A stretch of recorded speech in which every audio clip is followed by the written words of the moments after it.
안녕하십니까. 전 뵙겠습니다. 저는 이제 전력 공학을 책임지고 있는 강준희 선생입니다. 자, 전기기사는 마찬가지 산업기사와 마찬가지로 과목이 5과목이 되어 있습니다. 자기약이라는 게 있고요. 뭐 전자기약, 여기에 플러스 기기 또는 뭐 발전기, 변압기 등을 얘기하는 거고, 세 번째가 회로 및 제어가 있고요. 제어는 여러분들 아시겠지만은 어디에만 들어간다? 기사에만 들어가고, 회로는 어디에만 들어간다? 산업기사만 들어가고요. 그래서 여기다가 기사 이렇게 보시면 되죠. 그 다음에 플러스 전력, 자 플러스 설비 이렇게 되어 있습니다. 그래서 각 과목당 자 20개씩 20문항씩 나와서 총 몇 개? 5과목. 그래서 몇 점? 자 100점을 맞으면 합격이 된다. 그 대신 여기 보면은 회로 및 제어라는 게 있죠. 그래서 산업기사는 회로가 몇 개? 20개. 제어가 몇 개? 10개. 그래서 회로가 10개, 제어가 10개. 기사에서는, 산업기사에서는 회로가 20개. 그래서 총 5과목에서 100점입니다. 그러면 이때 몇 점 이상 맞아야 된다? 그쵸. 100점에 60% 이상인 60점 이상 맞으면 합격이 된다. 자, 근데 또 중요한 것은 뭐가 있다? 예, 과락이 있습니다. 자, 과락은 과목당, 그쵸? 20문제에서 0.4. 그러니까 7개 맞으면 어떻게 한다? 땡. 그래서 몇 개 이상 맞아야 된다? 여러분들이 얘기했던 8개 이상. 20문제, 각 과목당 20문항 중에 8개 이상부터는 뭐가 된다? 합격이 된다. 그래서 다시 한번 얘기하지만 평균 60점 이상 나와야 되고요. 토탈. 그리고 한 과목당 20문항 중 몇 개 이상? 그렇죠. 8개 이상 맞아야 돼요. 7개 맞으면 뭐라고요? 과락이 되는 거예요. 근데 이건 이제 여러분들이 아마 시험 보는 우리 수험생 여러분들은 다 알고 있는 내용이고, 제가 여러분들 말씀을 드린 거는 제가 아까 서두에 제가 무슨 강의를 한다 그랬죠? 예, 전력이라는 강의를 합니다. 근데 요 순서를 우리가 잘 알아야 돼요. 요거 잠깐만 얘기하고 이제 수업 들어갈 텐데요. 제가 요거 쓰는 순서는 우리 수험생들이 가장 어려운 수업이에요. 제가 뭐 자기약이나 기기나 회로 및 제어가 내 과목이 아니니까 어렵다 이런 것이 아니라 실제 수험생들이 가장 어려워하는 게 요 순서예요. 그러면 여러분들이 자기약이 가장 어렵게 생각을 합니다. 그래서 대부분 전기기사나 산업기사 처음 보신 분들이 자기약 책을 딱 서점에 가서 펴요. 그거 보는 순간 앞이 깜깜합니다. 어렵기 때문에. 왜 어렵냐? 안 배웠으니까. 모르니까. 그러다 보니까 자기약에 대한 스트레스를 굉장히 받습니다. 그래서 서점에 가서 자기약 책을 한 10대 번 폈다 놓다가 폈다 놓다. 결국 어떻게 된다? 에이, 내가 이거 과연 할 수 있을까? 그리고 고민을 하다가 집으로 가서 결국 또 미루게 되는 거예요. 공부하는 방법을 배우라는 얘기예요. 제가 말하는 요지는 자기약이 어렵기 때문에 얘를 10개 이상 맞기가 그렇게 쉽지 않습니다. 그래서 몇 개 이상 나오냐? 제가 얘기하잖아요. 몇 개? 꽈락은 면하자 이거죠. 그래서 몇 개? 9개 정도만 맞자.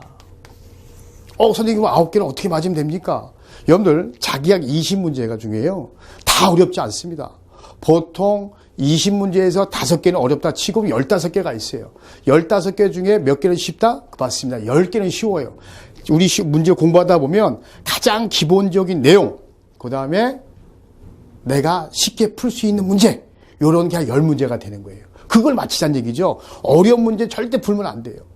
여러분들 공부를 하다 보면 이 전기기사나 산업기사는 뭐 기술고시 준비하는 것도 아니고요. 공시처럼 공무원 준비하는 게 아니에요. 이렇게 난이도 있는 게 아닙니다. 그러니까 어느 정도만 기본적으로만 해도 반타작을 한다는 거죠. 그래서 자기학은 뭐다? 반타작만 하자는 거예요. 그래서 어려운 문제 절대 어떻게 알아? 답만 보고 넘어가기. 제가 지금 뭐 얘기하는 거예요? 합격 전략을 얘기해 주는 거예요. 어려운 문제일수록 뭐만 보아라. 답만 보고 넘어가라. 그리고 어떤 문제 있으면 많이 풀어봐라? 그렇지요. 쉬운 문제, 내가 이 동영상을 볼 때, 요 정도 내가 풀 수 있어. 요런 문제 위주로. 그러면 10문제 중에 몇 개 정도? 제가 봤을 때는 처음에 4개 정도. 그러나 조금 공부하다 보면 5개 정도는 내가 풀 수 있을 거예요. 그 나머지 5문항, 6문항은 뭐 하라는 얘기예요? 답만 외우고 넘어가는 거예요. 어차피 이게 간연도라는 건 다 알고 있잖아요. 새로운 문제 맞출 수가 없어요. 그러면 어떻게 합격이 되냐? 그러면 아까 5개에서 6개만 외워라. 맞아요? 또는 4개만 외워라. 풀어라. 그 이유가 뭐냐면 어차피 어려운 문제는 대부분 풀 수가 없어요. 풀 시간이 안 됩니다. 한 문항당 1분에서 1분 30초예요. 어려운 거 못 풉니다. 결국 내가 이 문제를 받느냐 못 받느냐. 그게 합격입니다. 그래서 9개만 맞으자는 얘기예요. 9개. 몇 개요? 9개. 그러면 합격률이 올라갑니다. 그 다음에 어려운 게 기기 및 요건데요. 어떤 분은 기기가 어렵다고 하고 어떤 분은 회로 및 제어가 어렵다고 합니다. 그래서 뭐 이거는 뭐 개인의 성향에 의해서 약간 차이가 있는데 그래서 요거 몇 개 맞자. 그래요. 한 10개만 맞자 이거예요. 자기학보다 쉬우니까. 요거 몇 개 맞자. 그래 10개 맞자는 얘기죠. 그러면 총 몇 개예요? 29개입니다. 그럼 60개 과다가 면했잖아요. 몇 개가 더 와야 돼요? 그렇죠. 31개가 더 와야 되는 거예요. 그러면 어떻게 해야 된다? 요거 15개, 요거 16개. 그러면 총 몇 점? 60점. 합격이 되는 거예요. 여러분들 합격 전략은요. 어차피 얘네들도 20문제, 얘들 20문제가 나와요. 그 20문제 나오는 데에서 점수를 많이 받자는 얘기죠. 그렇게 가면 되지. 왜 어려운 부분에서 점수를 얻고자 하는 얘기죠. 그렇다고 안 할 수는 없잖아요. 꽈락이 있기 때문에. 그럼 어떻게 해야 되냐? 어려운 문제일수록 아까 제가 말씀드렸잖아요. 어려운 문제일수록 거의 답이 그대로 나온다. 쉬운 문제일수록 조금씩 변형되기 때문에 쉬운 문제 위주로 자꾸 풀다 보면 몇 개 정도 10문제 중에서 5개에서 4개 정도만 풀다 보면 나머지 5에서 6문제 어려운 문제는 단반복 외우고 넘어가라. 그러게 되면 풀다 보면 5개, 6개 단번 보고 넘어갔던 게 공부를 계속 하다 보면 어떻게 된다? 예. 어느 순간 그 공식을 봤을 때, 아, 이렇게 풀면 되겠네? 그런 문제가 한두 개가 보이고, 그런 다음에 공부를 쭉 한 다음에 우리 책을 계속 보게 되면 결국 자신감이 생기는 거예요. 그리고 시험을 보시게 되면 100% 합격입니다. 그래서 가끔 저한테 이제, 뭐 전화를 하시거나 메일로 이제 문의를 많이 와요. 그러다 보면 합격 전략 좀 가르쳐 주세요. 합격 전략입니다. 다시 한번 얘기하지만 어디서 쉬운 데서 점수를 많이 따셔라. 그러면 합격이다. 그 다음에 전력 몇 개? 15개 정도. 설비 몇 개? 16개. 근데 이런 분들이 있어요. 하나만 더 얘기하면 선생님 저는 2가지가 힘들어요. 뭡니까? 산수가 너무 어려워요. 이게 수학이죠? 산수가 이해가 안 가기 때문에 저는 중학교 이후로 책을 본 적이 없어서 수학이 너무 어려워요. 선생님 저는 암기가 너무 싫어요. 왜? 무조건 암기하다 보니까 외워지질 않습니다. 그러면 이것도 안 되고 이것도 안 되면 결국 시험 보지 말아야 되잖아요. 근데 이것도 안 되고 이것도 안 되면 결국 여러분들 자격증 안 따는 게 낫잖아요. 결국 무슨 얘기냐면 어느 정도는 기본적으로 암기를 좀 해주고 그리고 기본적인 산수를 통해서 숟가락만 면하자는 얘기죠. 그렇게 가야 합격이 되는 겁니다. 다 그렇게 따고 있고 대한민국의 산업기사, 전기기사, 뭐 공사기사, 공사산업기사 엄청나게 많습니다. 어떻게 땄다고요? 이렇게 땄습니다. 그분들한테 가서 자기가 어려운 문제고 풀어주세요는 못 풀어요. 그 대신 답은 3번 이런 거 안 되니까요. 그렇게 가는 겁니다. 제가 나중에 또 말씀드리지만 공부하다가 힘들고 짜증날 때는 내 생각을 딱 갖고 있어요. 제가 한 얘기를 딱 갖고 있어요. 어떻게 한다? 도저히 풀다가 안 된다. 그럼 답만 보고 넘어가고 한 문제씩 한 문제당 20분씩 30분씩 푹 풀어서 답이 나왔어. 100% 불합격이에요. 어떻게 풀어야 된다? 어렵다. 그럼 어떻게? 2번이야. 요거 쉽네? 5분 안에 풀었어? 이런 문제를 많이 풀으면 그분이 합격이라는 거예요. 제 합격 전략은 그렇습니다. 자, 간단하게 말씀드렸고요. 여러분들, 나는 공부를 어떻게 해야지 하는 사람들은 물론 제 얘기가 다 맞는 건 아닌데 저도 학원에서 한 4, 5년 강의를 했어요. 지금도 하고 있고 그렇기 때문에 합격하신 분들 전략을 보면 이런 분들이 많이 합격이 됩니다. 우리가 이제 공부를 갖다가 깊이 파는 게 아니라 어느 정도만 딱 해서 자격증을 따고 물론 이제 전기 쪽을 더 공부하고 싶으면 뭐 기술사도 있겠지만 여기 우리 자격증 공부는 깊숙하게 들어가면 안 돼요. 그래서 어느 정도까지만 탁탁하고 요령 좀 피우면 선생님들이 강의하는데 따라오시게 되면 100% 합격이 된다. 자, 전력은요. 제 강의로 들어가면 파트가 3가지가 있어요. 발전 파트가 있고요. 발전공학이죠. 그 다음에 송전공학이 있고요. 그 다음에 배전공학이 있습니다. 물론 이제 변전공학도 있긴 있어요. 뭐 공학이란 건 그렇지만은 이렇게 파트가 4개 또는 3개인데 발전은 여러분들 아마 수력, 화력, 원자력 많이 들어보셨을 거예요. 그래서 전에는 하나에서 2문제 나왔는데 요즘에는 안 그래요.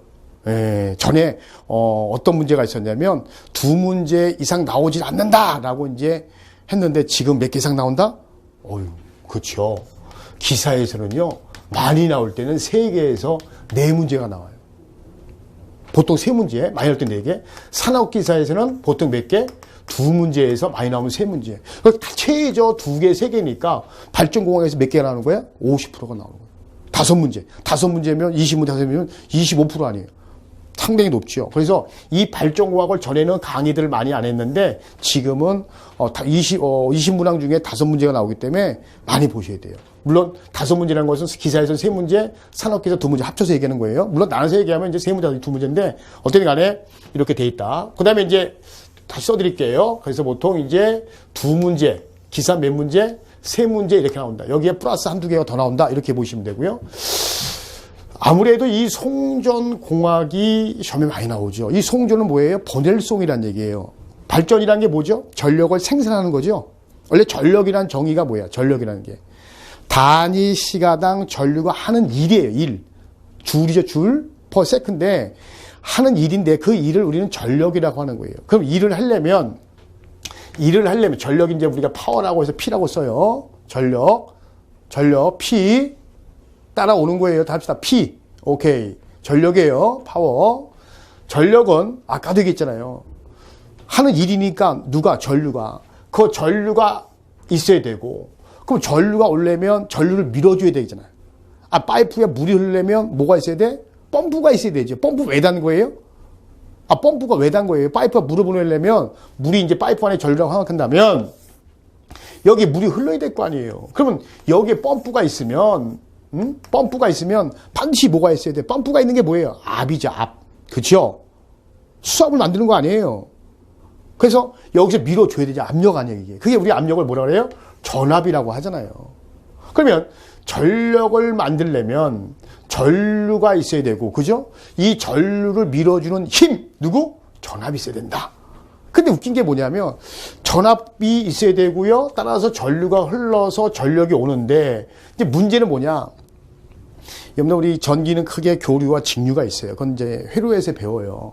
교류, 직류가 있는데 대충 들어봤을 거예요. 직류는 이렇게 가고 교류는 예를 들어서 이렇게 사이클이 간다. 그래서 이걸 정연파, 사인파 이렇게 얘기하고 근데 사이클이 2가지가 있죠. 전압파형이 있고 전류파형이 있다. 근데 지금 이렇게 둘이 같이 동시에 안 가잖아요. 그래서 이걸 우리 위상차가 있다라고 얘기를 해요. 그 위상차가 만드는 게 있는데 그걸 나중에 또 배우겠지만은 그걸 갖다 코사인 세타 그래서 영리란 걸 배워요. 그래서 나중에 지금 가서 제가 지금 얘기한 내용은 가볍게 들으시고요. 나중에 뒤에 가면 다 나오니까. 그러니까 제가 말씀드린 건 뭐냐면 전력이라는 것을 만들어서 보내려면 전류가 있어야 되고 뭐가 있어야 된다? 전압이 있어야 된다는 거죠. 그리고 얘와 얘 사이에 코사인 세타가 내장돼 있다. 들어가 있다. 코사인 세타가 뭔다? 모르면 패스. 거기다 써. 나중에 이렇게. 왜? 나중에 배우니까. 지금 여러분들이 이거까지 다 알려면 힘드니까. 코사인 세타가 역률인데 나중에 배운다. 그래서 나중에 이렇게 써놓으세요. 자, 그러면 발전이라는 것은 결론적으로 뭘 생산한다? 전력을 생산하는 거예요. 그래서 원래 발전소에 누가 있어요? 발전기가 있잖아요. 발전기 하는 역할이 뭐예요? 돌아가면서 전압을 만드는 거 아니야. 압을 만드는 거예요.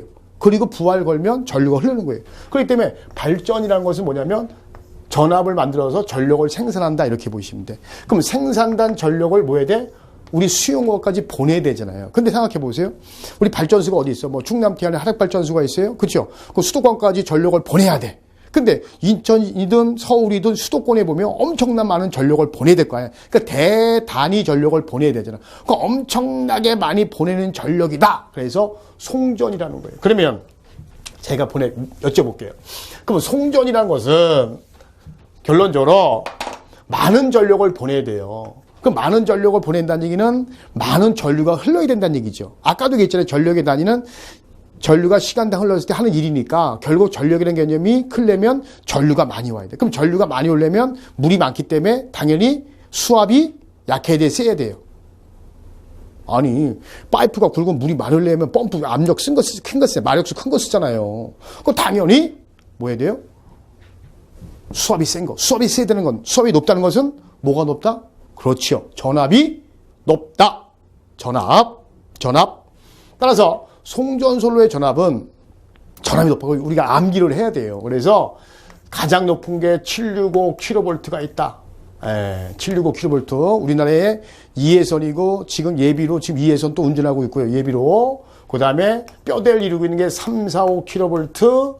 그 다음에 154kV. 요건 이제 볼트의 전압의 단위고 킬로는 10의 3승이죠. 15만 4천 볼트인데 보통 15만 4천 볼트 이렇게 안 하면 너무 기니까. 그래서 뭐 154, 345, 765 뒤에 단위는 뭐다? 볼트, 킬로볼트 이렇게 한다. 그래서 송전솔로의 전압 얼마다? 765, 345, 154. 따라합시다. 765 오케이. 345 오케이. 154. 이건 송전이다 배전이다? 그렇죠. 송전이다. 한 번만 더 여쭤볼게요. 그러면 얘네들을 받치고 있는 게 있을 거 아니에요. 그죠? 일명 뭐예요? 지지물이죠. 그러면 전압이 높기 때문에 위험해 안 위험해? 그 부근에 있는 사람들이 위험하죠. 그러니까 지지물을 큰 걸 달아서 이격거리를 널리 띄워야 되겠죠. 산과 산으로 가잖아. 눈치가 빠른 사람들 벌써 알아요. 자, 지지물이 뭐다? 철탑. 철탑. 철탑 보셨나요? 많이 봤어요. 수백 번 봤을 겁니다. 철탑이 지나가면 무슨 솔로? 무슨 솔로? 송전솔로. 그 다음에 전압이 얼마가 있다? 765, 345, 154. 나중에 어느 철탑은 765인지 다 말씀을 해드릴 거고요. 자, 배전이라는 건 뭐냐면 산을 통해서 발전소를 통해서 산을 통해서 우리 동네까지 서울까지 다 왔어. 수도권까지 다 왔어. 그럼 전력을 나눠야 되잖아요. 그죠? 쪼개야지.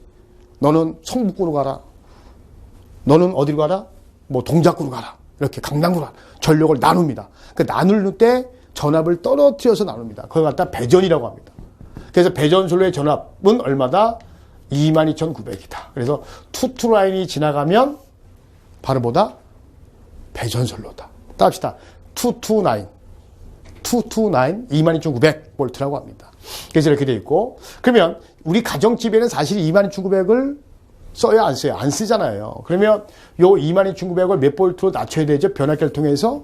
여러분들 아시겠지만, 그래요. 220볼트라든가 380볼트라든가 낮춰야 될 거 아니에요. 그럼 낮추는 걸 우리가 변성이라고 하잖아요. 그죠? 변압 또는 변성 이렇게 얘기하잖아요. 그러니까 이렇게 낮춰야 된다니. 그러면 여기에 뭐가 들어가는 거야? 당연히 일부 이제 변전 파트가 들어가겠죠. 이렇게. 그래서 이렇게 식은 나눠져 있고요. 그러면 이 배전솔로의 전압은 분명히 얼마라고 했죠? 22,900. 에이, 안 그래요.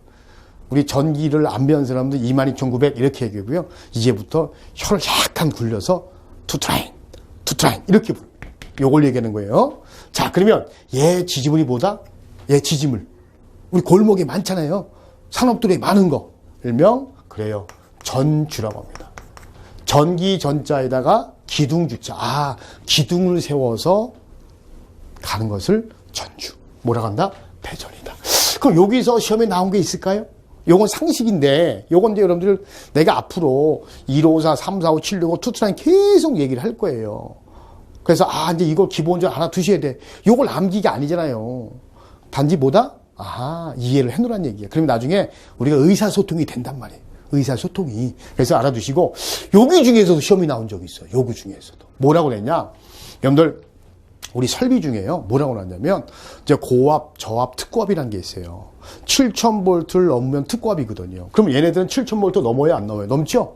예. 그래서 얘도 특고압이고, 얘도 특고압이고, 얘도 특고압이고, 얘도 특고압이에요. 7,000볼트 다 넘잖아요. 근데 시험에 뭐라고 나왔냐면, 7,000볼트를 넘으면 특고압인데, 154 요거죠. 154 정도 되는 전압은 워낙 크기 때문에 우리는 일반적으로 무슨 전압이라 그러는가 이렇게도 시험에 나온 적이 있어요. 그러면 특고압은 법에 딱 나와 있지만 특고압 이상에는 법이 안 나와 있어요. 나중에 설비 시간에 제가 이제 말씀을 드릴 텐데 거기에 가면은 특고압밖에 없어요. 근데 일반적으로는 154, 345는 뭐라 부를까요? 특고압보다 높은 걸. 예, 따라합시다. 초고압. 따라합시다. 초고압이라고 불러요. 초고압. 그래서 154는 뭐라 부른다? 초고압. 아직까지 시험에 안 나오는데 그럼 765는 뭐라 그럴 거야? 765. 시험에 요거 나왔어요. 요거. 나왔으니까 별표시. 예, 초고압 나왔어요. 그럼 76은 뭘까요? 1554, 34보다 더 전압이 높잖아요. 그럼 뭐라 부를까요? 힌트! 여러분들 온도가 낮은 걸 저온이라고 하잖아요. 아주 낮은 걸 초저온. 엄청 낮은 걸 뭐라 그래? 극저온. 그죠? 그래서 얘를 극초고압이다. 근데 시험에는 안 나왔다. 알고는 계셔라. 알고는 계셔라. 왜? 우리 전기쟁이가 되려면요, 의사소통을 알아야 돼. 그러면 이만한 거보다는 조금씩 알게 되면 이만큼 알게 되면서 자격증도 확 따가는 거예요. 그러니까 따라오시면 되는 거예요. 자, 다시 한번 정리합니다. 발전은 전력을 생산한다. 송전은 생산된 전력을 보낸다. 수용과로 대전력 계통으로, 배전은 온 전력을 나눈다. 그다음에 변전은 27,900을 전압을 낮춘다. 이런 것을 변전이라 한다. 그래서 전력은 이렇게 돼 있고, 따라서 아까도 말씀드렸지만 발전이란 것은 보통 2개에서 3개, 그죠? 2개에서 3문제가 나온다. 송전이란 것은 아무래도 철탑이기 때문에 비싸잖아요. 당연히 시험 문제에서도 많이 나옵니다. 그래서 13개에서 한 14개 정도가 나와요. 자, 배전이란 것은 아까 전압이 얼마라 그랬죠? 배전솔로의 전압 얼마? 여러분들 이 수업을 들을 때는요, 선생하고 호흡을 해야 돼요. 가만히 있으면 졸려워요. 집중이 안 돼요. 그럴 때 어떻게 하냐면 자꾸 떠들어야 돼. 여기 뭐 예를 들어서 우리 핸드폰으로 우리 버스 타고 가신 분, 지하철에서 공부하신 분, 지금 대학 도서관에서 공부하신 분, 아니면 독서실에 공부하신 분, 이럴 때도요, 큰 소리 말고 입을, 우리 붕어처럼 입을 벌려야 돼. 그래야 졸립지 않고 머릿속이 오래 갑니다. 여러분들 영어 어떻게 외우죠? 영어 선생님이 이럴 때, 퀘스천, 계속 말을 하게 하잖아. 왜? 내가 한 말이 내 귀에 들어오는 거예요. 그게 암기거든요. 그렇기 때문에 여러분들이 멍하고 있으면요, 가만히 있으면 졸렸고 잘 안 들어와요. 그럴수록 뭐 해야 된다? 선생님 한 얘기를 따라 해야 돼요. 제가 이제 강의할 때 따라하세요라는 얘기도 하겠지만, 그런 말 안 하더라도 선생님이 한 얘기를 자기 귀에 들리게 얘기하시라는 얘기야. 물론 버스에서 큰 소리 때문에 혼나죠. 그러니까 가볍게 얘기해 내 귀에 들릴 정도만 이렇게 하시면 돼요. 그래서 배전이란 놈은 전압이 얼마가 있다? 예, 22,900이 있다. 그러면 아무래도 이 전보산 때기 때문에 가격이 얼마 안 돼. 시험 문제도 얼마 안 돼서 보통 2개에서 3개. 그럼 변전이 있었죠, 아까요? 자, 변전은 보통 이제 하나에서 2개. 그럼 여기서 보통 몇 개가 나온다? 20문제. 대충 그렇다는 얘기죠. 물론 우리가 배운 거에 다 나오면 좋은데 그렇지는 않고 한두 문제 정도는 이제 생뚱맞는 거, 좀 약간 처음 왔던 문제가 나오기 때문에 어디서 나올지 모르겠습니다. 하지만 대부분 문제가 큰 데 있다. 그러면 그 중에서도 비중이 가장 높은 게 뭐예요? 송전이죠. 그래서 저는 송전 강의를 쫙 나간 다음에 그리고 배전 끝내고 그리고 발전을 나가도록 하겠습니다. 그래서 이 시간부터는 이제 송전 공학을 나가도록 하겠습니다.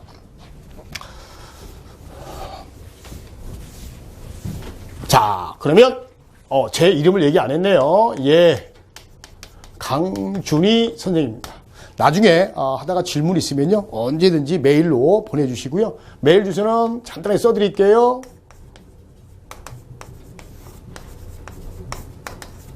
요겁니다. 그래서 만약에 이제 제가 이제 실무에는 많이 모르지만 기술사를 따면서 공부도 좀 했고요. 그다음에 실무에 관계된 분들하고 많이 얘기를 하면서 조금 습득한 게 많이 있으니까 하시다가 이쪽에 관계된 실무적인 어떤 애로사항이 있으면은 메일을 보내주시면 제가 많이 도와드리도록 하겠습니다. 자, 이렇게 돼 있고요. 자, 우리 첫 번째 송전공학 페이지를 보겠습니다. 자, 1장 3페이지에 보면 1장에 전설로가 있습니다. 전설로가 뭐죠? 전설로가 전류가 가는 것을 전설로라고 그래요. 전류가 가는 걸 전설로. 차가 가는 걸 우리 차도라고 하죠. 사람이 가는 것을 인도라고 하죠. 전류가 가는 걸 뭐란다? 전설로. 또 줄여서 전로 이렇게 하는 경우도 있어. 전로가 뭐예요? 전기 가는 길이다. 오케이? 사전 찾아보지 말고 네이버 검색하지 말고요. 그냥 가는 거예요. 전설로. 전류가 흐르는 것. 이렇게 보시면 되고요. 전설로는 크게 2가지가 있어요. 자, 힌트. 땅속으로 간다. 땅속. 두더지, 땅속. 오케이. 지중전설로. 요건 쉬운 거고요. 땅 위로 간다. 땅 위에 뭐가 있어? 그렇죠. 지짐을 세워서 전보산 때 아까 철탑 이런 걸 세워서 땅 위로 가는 거 뭐란다? 예, 가공전설로가 있어요. 가공전설로라는 것은 어떤 지지물을 세워서 땅 위로 가는 것을 가공전설로. 케이블을 이용해서 땅속에 박는 것을 뭐라고 한다? 지중전설로 이렇게 얘기하는 거예요. 시험 문제는 대부분 다 가공전설로가 나오기 때문에 지중전설로는 시험에 나오질 않습니다. 뭐 서울만 보더라도 보통 이제 서울에 지중화되는 게 한 45% 정도 지중화가 돼 있거든요. 그러면 시험 문제가 대부분 한 40%가 나와야 되는데 그렇지 않고 대부분 지중 같은 경우는 1년에 한 문제 정도밖에 안 나와요. 그래서 가공의 시험이 많이 나오기 때문에 지중은 나중에 가볍게 볼 거고요. 가공전설 위주로 보겠습니다. 거기 3페이지에 보면 제가 이 책에 이제 그림을 이제 촬영해서 가져갔는데 1번이 뭐예요? 이거 철탑 보이시죠?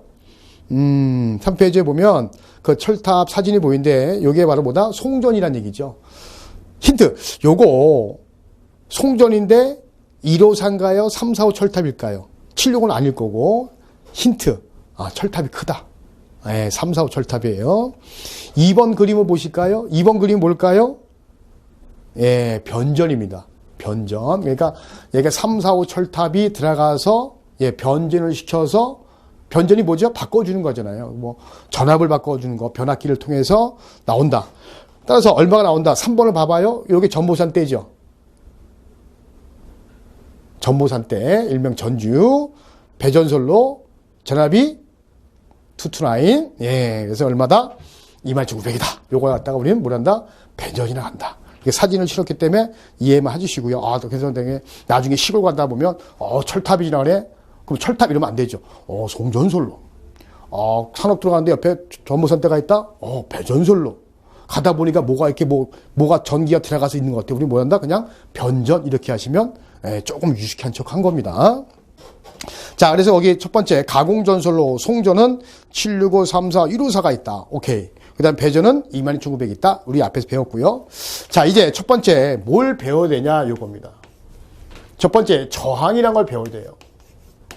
물론 이제 저항 레이던스에서 약자 쓰고 R을 쓰는데 우리 전력에서는 저항은 크게 보지는 않고요. 물론 회로 가면 뭐 회로나 자기약 이쪽에 가면 저항을 많이 배우게 돼요. 근데 전력에서는 기본적인 내용만 알고 계셔야 됩니다. 기본적인 내용. 저항이란 것은 전류의 흐름을 막는 거다. 다 알고 계시죠? 수도꼭지 그죠? 예, 펌프가 물을 보내. 펌프가 압이 있는 거 아니에요? 전압. 파이프에 물이 흐르죠? 전류. 물 더 이상 흐르기 쉽지 않은 건 뭐예요? 수도꼭지 잠궈야 될 거 아니야? 거기 갖다 우리 뭐다? 저항이다. 그러니까 저항은 전류의 흐름을 방해한다. 라고 해서 기호로 톱니바퀴를 이렇게 씁니다. 많이 들어보셨을 거예요. 소실적에. 자, 그러면 저항의 종류를 한번 알아봅시다. 뭐 저항이 직렬, 명렬, 접속 이런 건 어디서 배우는데 회로에서 하는 거고요. 회로망 같은 데 배우는 거고 우리는 그걸 배우는 게 아니고 자, 거기에 보게 되면 첫 번째 선로 저항이라는 게 뭐냐면 우리 가다 보면 전선의 저항이라는 게 있어요, 없어요? 있죠. 전류의 흐름을 방해하는 저항이 있다. 이런 것을 선로 저항. 그러니까 전선의 저항 이렇게 보시면 돼요. 그러니까 전선의 저항이 커야 돼, 작아야 돼요. 아니, 여러분들 I는 R분의 V라고 이거 다 들어봤잖아요. 그러니까 당연히 얘하고 얘는 비례예요, 반비례예요? 반비례지.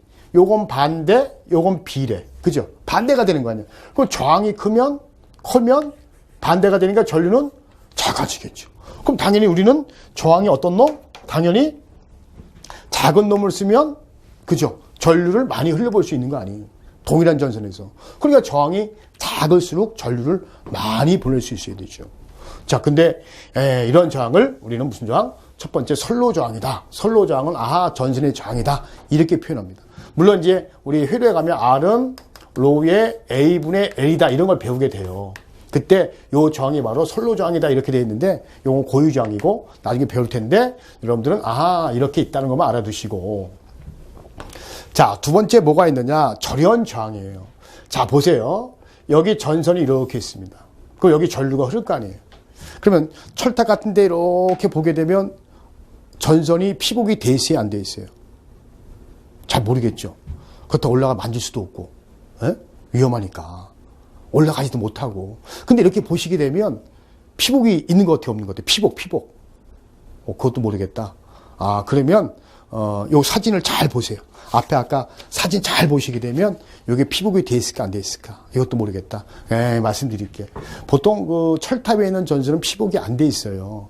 나전선이라고 하죠. 그래서 피복이 안 됐기 때문에 나전선이라고 하고 우리 전보선대에 있는 전선은 요 부근에 많기 때문에 여러분들 집 주변에 많기 때문에 볼 수 있잖아요.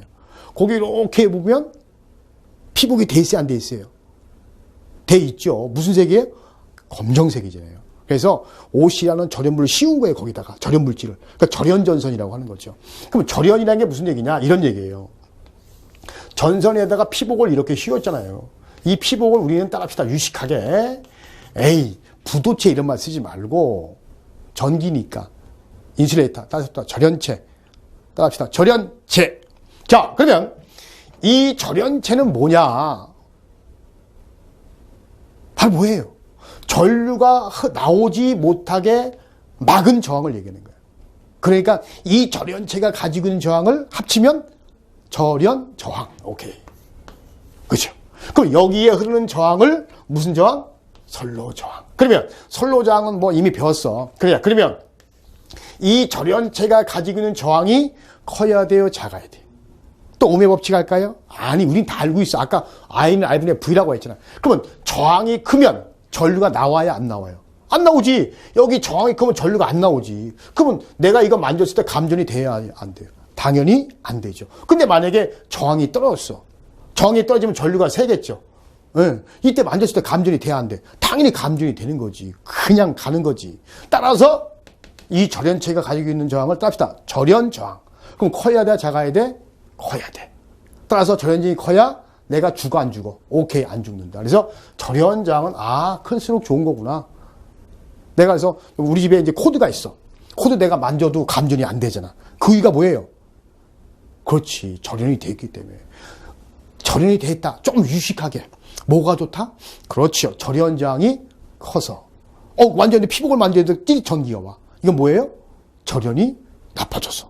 절연 저항이 작아져서. 예를 들어서 여러분들 우리 시골에 할머니 집에 갔더니 모터가 있는데 운전하다가 내가 잘못 모르고 딱 맞는데 찌리 전기가 와. 이건 뭐야? 그렇죠. 절연이 나빠져서. 좀 더 유식하게. 절연 저항이 떨어졌다. 이런 얘기죠. 그럼 어떻게 됩니까? 그건 다음 시간에. 예. 그래서 여러분들은 절연 저항이 어떨수록 클수록 좋은 거다. 이렇게 보시면 되고요. 나중에 또 나올 거고요. 우리 뭐 하고 있는 거예요, 지금? 저항에 대해서 정의를 하고 있는 거예요. 몇 가지. 그 다음에 접지저항이라는 게 있어요. 접지저항. 접지한 게 뭐예요? 여러분들 이렇게 그래요. 세탁기가 있어요. 아니면 실외기가 있어요. 여기 접지를 해야 돼, 안 해야 돼? 해. 땅에다 접할 당기자. 땅에다 묻는 거예요. 왜 하냐?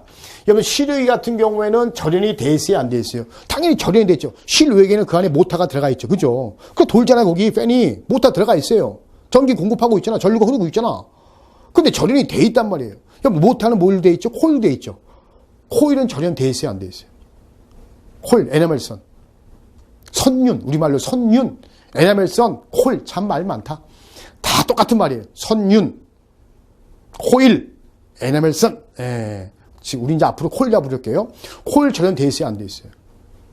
당연히 돼 있죠. 그래서 우리 어렸을 때 코일 연결할 때 어떻게 초등학교 때 칼로 이렇게 벗겼고 라이터 이렇게 지졌잖아. 절연이 돼 있다는 얘기죠. 그 절연돼 있는데 사용하다 보면 어때요? 절연이 나빠져. 그러니까 전류가 새 안 새? 샌단 말이죠. 그럼 여기 절연이 돼 있는데 시간이 지나서 전류가 새. 전류가 새다 보면 만약에 이 전류가 나갈 데가 없어.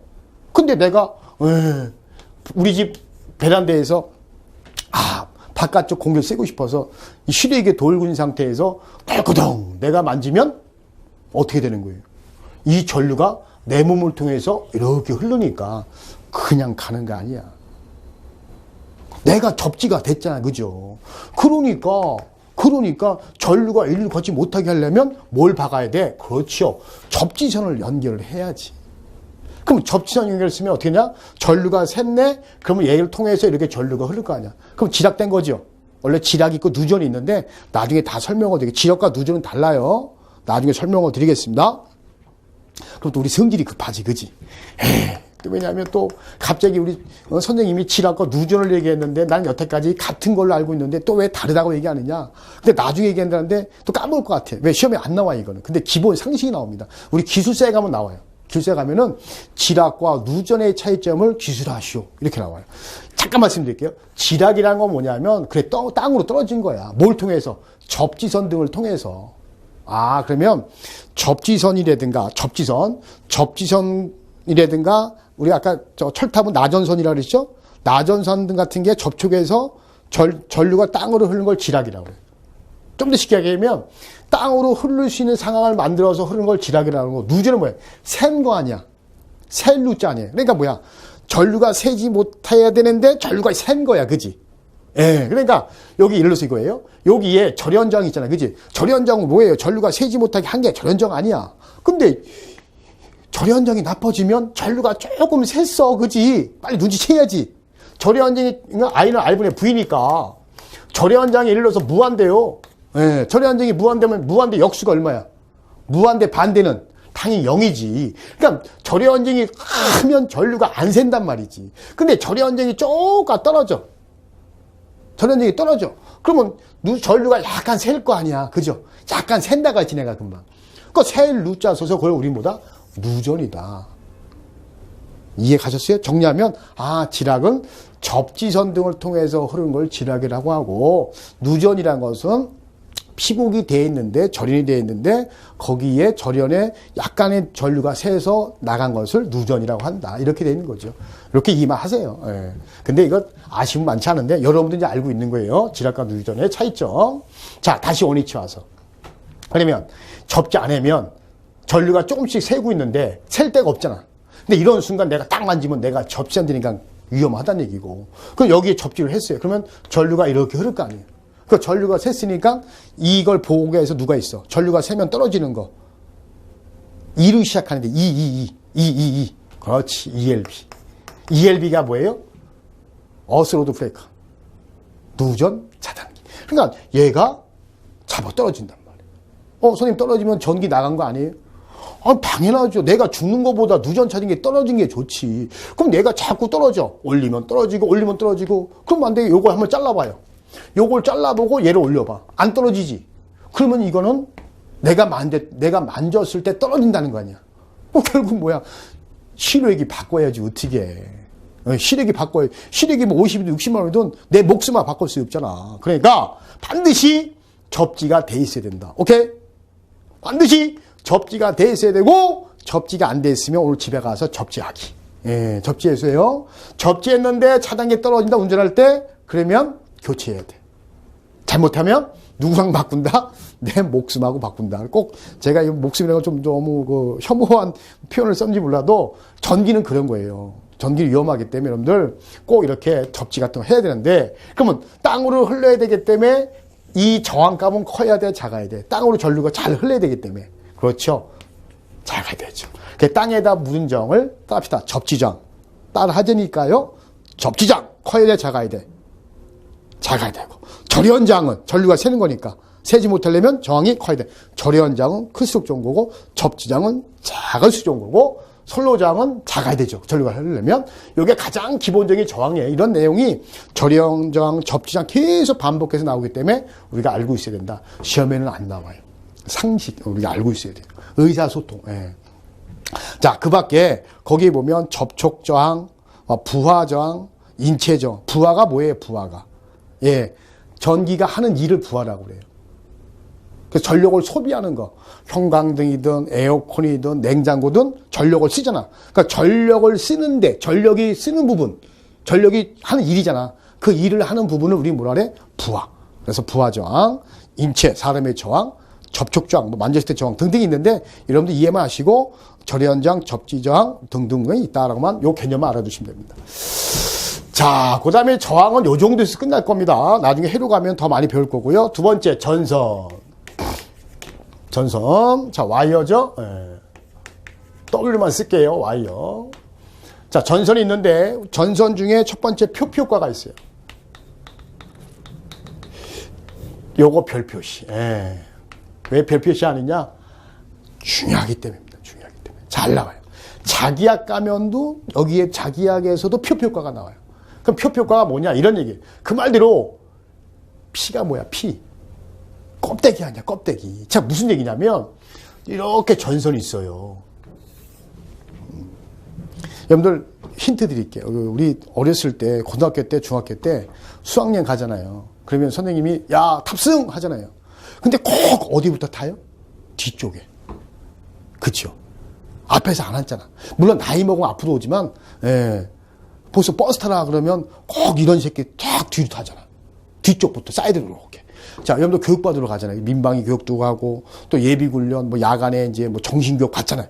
그럼 오세요라고 조교가 딱 앉으고, 오세요 그러면 어디부터 앉아? 사이드 쪽으로. 이렇게. 뒤쪽에. 사이드. 왜? 이 교육자하고 이렇게 눈을 피해가기 위해서. 여러분들 나이 눈 피하면 안 돼요. 그거는 이제 의무지만 우리는 의무가 아니야. 무조건 해야 돼. 누굴 위해서? 나하고 가족을 위해서 자기 따라온 것인 거니까 들어오셨으니까 나를 피하면 안 돼. 내 눈을 쫙 쳐다보셔야 돼. 쫙쫙. 그러면 자, 그러면 다시 원위치에서 아니 예비군 훈련 봐도 뒤로 앉고 사이드로 앉고 교육 앞에 하는 사람 점수 더 줄게. 대학에서 강의 들을 때도 공부 좀 이런 얘기 그렇지만 공부 잘하는 애들은 꼭 앞에 앉아. 왜? 교수님 얼굴 보면 점수 더 잘 줄까? 그건 모르겠어. 하지만 꼭 보면 사이드 이렇게, 그러니까 잠잘 친구들, 카톡 보낼 친구들, 이렇게 보면 꼭 사이드 앉아. 바깥 좀 앉잖아. 전류도 똑같아, 사람하고. 야, 전류야 흘러라 라고 했더니 이 전류가 가만히 보는 거야. 흘리긴 흘러야 돼. 근데 왜 이제 가운데가 뭐 어색해? 우리랑 똑같다니까? 그래서 이 새끼가 나도 모르게 얼른 간다는 얘기야. 이렇게 우리가 똑같이 바깥쪽으로만 흐른다. 그래서 거기 나와 있지. 뭐라고 했어요? 전류의 밀도는 표면으로 갈수록 커진다. 이 말은 가운데는 전류가 흐르지 않고 바깥쪽으로만 흐른다. 이것을 우리 뭐라 한다? 표피 효과. 스킨 이펙트. 답시다. 표피 효과. 전류가 어느 쪽? 바깥쪽. 가운데는 흐르지 않는다. 오케이? 그럼 실험을 해보면 되겠네. 그죠? 정말 그러면 표피 효과 이거 발생할까? 그럼 집에 가셔서요. 위험하지만 이 전선의 가운데를 탁 찍으면 내 몸에 전류가 안 흐르겠지.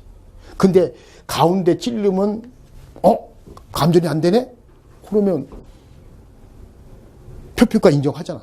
근데 핀셋으로 가운데 탁 찔러야 되는데 삑사이 나서 여기 찍으면 어떻게 돼? 위험하지. 하지 마시고 웃자고 한 거고, 하여튼 표피효과는 전류가 어디 쪽? 바깥쪽으로 흐르는 거다. 그럼 왜 바깥쪽으로 흐르냐? 거기 잘 보면 나와요. 여러 가지가 있어요. 여러분들 나중에 이 자석이 만드는 게 바로 인덕턴스라는 게 있어요. 이 인덕턴스가 만드는 게 리액턴스라는 게 있습니다. 그래서 가운데일수록 리액턴스가 크니까, 원래 리액턴스 단위가 저항이란 말이에요. 그럼 리액턴스, 저항이 가운데는 클수록 전류가 잘 흐르지 않으니까 바깥으로만 흐른다는 얘기고.